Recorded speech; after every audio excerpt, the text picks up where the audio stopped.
Imagine walking through tall grass 100,000 years ago. The sun is sinking, the air is cooling, and somewhere behind you, something moves. You turn. Two yellow eyes catch the last light. A massive cat is watching you. Not a house cat, not even a modern lion, a cave lion. Hundreds of pounds of muscle, claws, and teeth. You have no gun, no metal blade, no flashlight, maybe not even a proper spear. Your teeth are flat, your nails are useless. You cannot outrun it. You cannot outclimb it. You cannot fight it alone. So how are you still here? How did ancient humans survive in a world where so many things could kill them? The answer begins with a fact we often forget. For a long time, humans were not the top predator. We were prey. Our ancestors lived among animals that were faster, stronger, quieter, and better equipped for killing. Large cats could ambush from grass or shadow. Hyenas could crush bone. Wolves could hunt in packs. Bears could overpower almost anything. Crocodiles waited at the water's edge. Snakes, insects, disease, hunger, cold, and injury all added to the danger. The ancient world was not a peaceful nature documentary. It was a survival test that never ended. And physically, humans did not look impressive. Compared with many predators, we were weak. We had no claws, no fangs, no armor, no venom, no thick fur, no night vision. Human babies were helpless for years. A broken leg could mean death. A deep cut could become infection. A wrong step near water could bring a crocodile. By pure body design, humans should not have been terrifying. But evolution gave us something else. Not one perfect weapon, a whole collection of smaller advantages that worked together. The first great advantage was awareness. Humans became pattern readers. A broken twig meant something passed through. A smell on the wind meant danger nearby. Birds suddenly going silent could mean a predator. Tracks in mud could reveal species, size, direction, and timing. Ancient humans learned to read landscapes almost like written language. Where does the lion rest? Where does the herd drink? Which path is safe after rain? Which cave has bones near the entrance? Which sound means movement and which sound means wind? This kind of knowledge saved lives. A predator might be stronger in the moment, but humans could remember. They could compare. They could warn others. They could teach children what signs meant. That turned experience into survival. The second advantage was endurance. Humans are not the fastest animals. A large cat can explode into motion. A horse can outrun us. A wolf can sprint faster. But humans are unusually good at moving for long distances, especially in heat. We can sweat across much of our body. Sweating helps cool us while we move. Many animals rely more on panting, which is harder to do efficiently while running. This gave humans a strange advantage. We could keep going. Some hunter-gatherer groups used persistence hunting.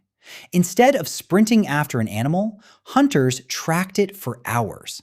They kept it moving. The animal ran, stopped, overheated, ran again, and eventually weakened. Humans followed. Not with speed, with patience. Endurance turned a physically weaker animal into a dangerous hunter. But endurance alone did not protect people at night. For that, humans needed fire. Fire changed everything. Before fire, darkness belonged to predators. Humans could not see well at night. A cave entrance, a riverbank, or a cluster of trees could become deadly after sunset. But a campfire created a zone of light. It pushed back the dark. It gave warmth. It cooked food. It dried wet clothing and hides. It helped harden wooden tools. It brought people together. And most importantly, many predators avoid fire. A flame does not need to kill a lion to protect a group. It only needs to make the lion hesitate. That hesitation matters. A fire gave humans time. Time to rest, time to watch, time to talk, time to make tools, time to plan the next day. In a dangerous world, those extra hours around the fire may have been priceless. Fire also changed food. Cooked food is easier to chew and digest. It can provide more usable energy. It can make some foods safer. More energy helped support human bodies and brains. And around the fire, people shared meals, stories, warnings, and skills. The campfire became more than a tool. It became a social center. But the most important human weapon was not fire by itself.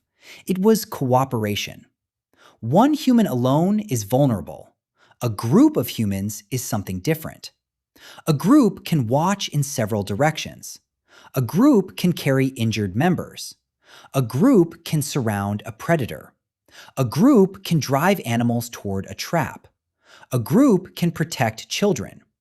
A group can keep fire alive while others sleep. A group can share food when one person fails. This is where humans became truly dangerous. We were not the strongest individual animal.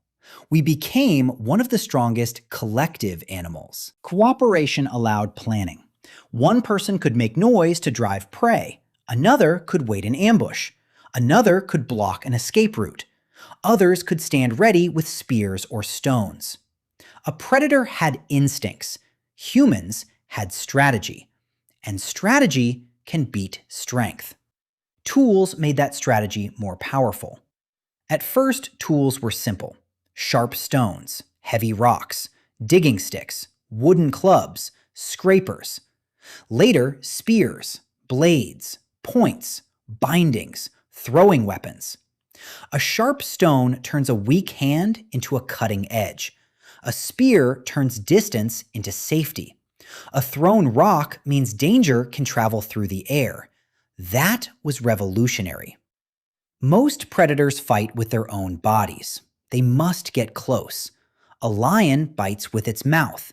A bear strikes with its paws. A hyena crushes with its jaws. Humans learned to make danger leave the body. A spear could reach farther than an arm. A stone could hit before teeth arrived.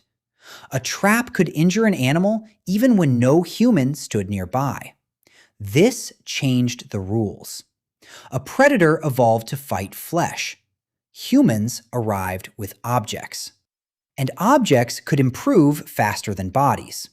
A claw takes thousands of generations to evolve. A spear can be sharpened tonight. That is one of humanity's greatest advantages. Cultural evolution moves faster than biological evolution. If one group learns a better way to make a point, that knowledge can spread. If one hunter discovers a safer tactic, others can copy it. If one elder remembers where a predator attacked last season, children can avoid that place. Every generation does not start from zero. It inherits knowledge. This is why teaching mattered so much. Humans survive not only because individuals learn, but because groups remember. A young child does not need to personally be attacked by a leopard to learn leopards are dangerous. Someone can tell them. Someone can show tracks. Someone can point to bones. Someone can explain the wrong place to sleep. Language turned danger into instruction. That may be one of the biggest reasons we survived. A warning can outlive the person who first learned it. There is another human trait that predators did not share in the same way: caregiving. In the wild, an injured animal often dies. A predator that cannot hunt may starve. A prey animal that cannot run may be taken. But ancient human groups sometimes cared for the injured, elderly, and disabled.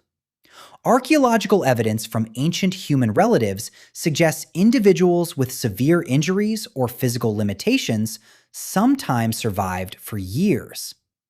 That means others helped them, fed them, protected them, kept them close. This may seem soft, but it is powerful. An elder who cannot hunt may still know where water is. A person with an injury may still make tools. A grandparent may still teach children. Caregiving preserved knowledge. It strengthened bonds. It made the group more resilient. Human survival was not only about killing predators. It was about keeping each other alive. Over time, humans became harder and harder to hunt. They learned which shelters were safe. They learned to sleep near fire. They learned to move in groups. They learned to carry weapons. They learned to track predators before predators tracked them. They learned to defend camps. They learned to hunt the animals that once terrified them. This did not happen overnight. For millions of years, our ancestors lived with fear. Children were lost. Hunters did not return. Bones were scattered in caves. A sound in the dark could freeze the whole group. But fear can become knowledge. Knowledge can become planning. Planning can become power. And power can change the relationship between humans and the rest of nature. Eventually, humans spread across continents. They entered lands filled with giant animals, saber-toothed cats, cave lions, giant bears, massive wolves, huge herbivores. Some of these animals vanished over time. Climate change played a major role in many extinctions. Human hunting and habitat pressure may also have contributed in different places. The exact causes are debated, but the larger pattern is clear. Humans survived the age of monsters. Many of the monsters did not survive us. That does not mean humans were invincible. We were never invincible. We were fragile, but we were adaptable. And adaptability is a terrifying kind of strength. If we were cold, we used fire and clothing. If we were weak, we used tools. If we were slow, we used endurance and traps. If we could not see in the dark, we made light. If we could not fight alone, we fought together.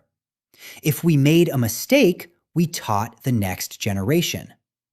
Every weakness became a reason to invent. That is the real story. Humans did not survive because nature made us perfect predators. We survived because nature left us unfinished. And we filled the gaps ourselves. With fire, with stone, with language, with memory, with care, with each other. So the next time you imagine ancient humans walking through tall grass under a darkening sky, do not picture helpless creatures waiting to die. Picture something more complicated. A small group moving carefully, eyes reading the ground, hands holding tools, children kept close, elders remembering old dangers, a fire waiting back at camp. They were afraid, of course they were, but they were also learning. And over thousands of generations, that learning became the most dangerous weapon Earth had ever seen. We were not the strongest animal in the ancient world. We were the animal that remembered. And in the end, memory was sharper than teeth.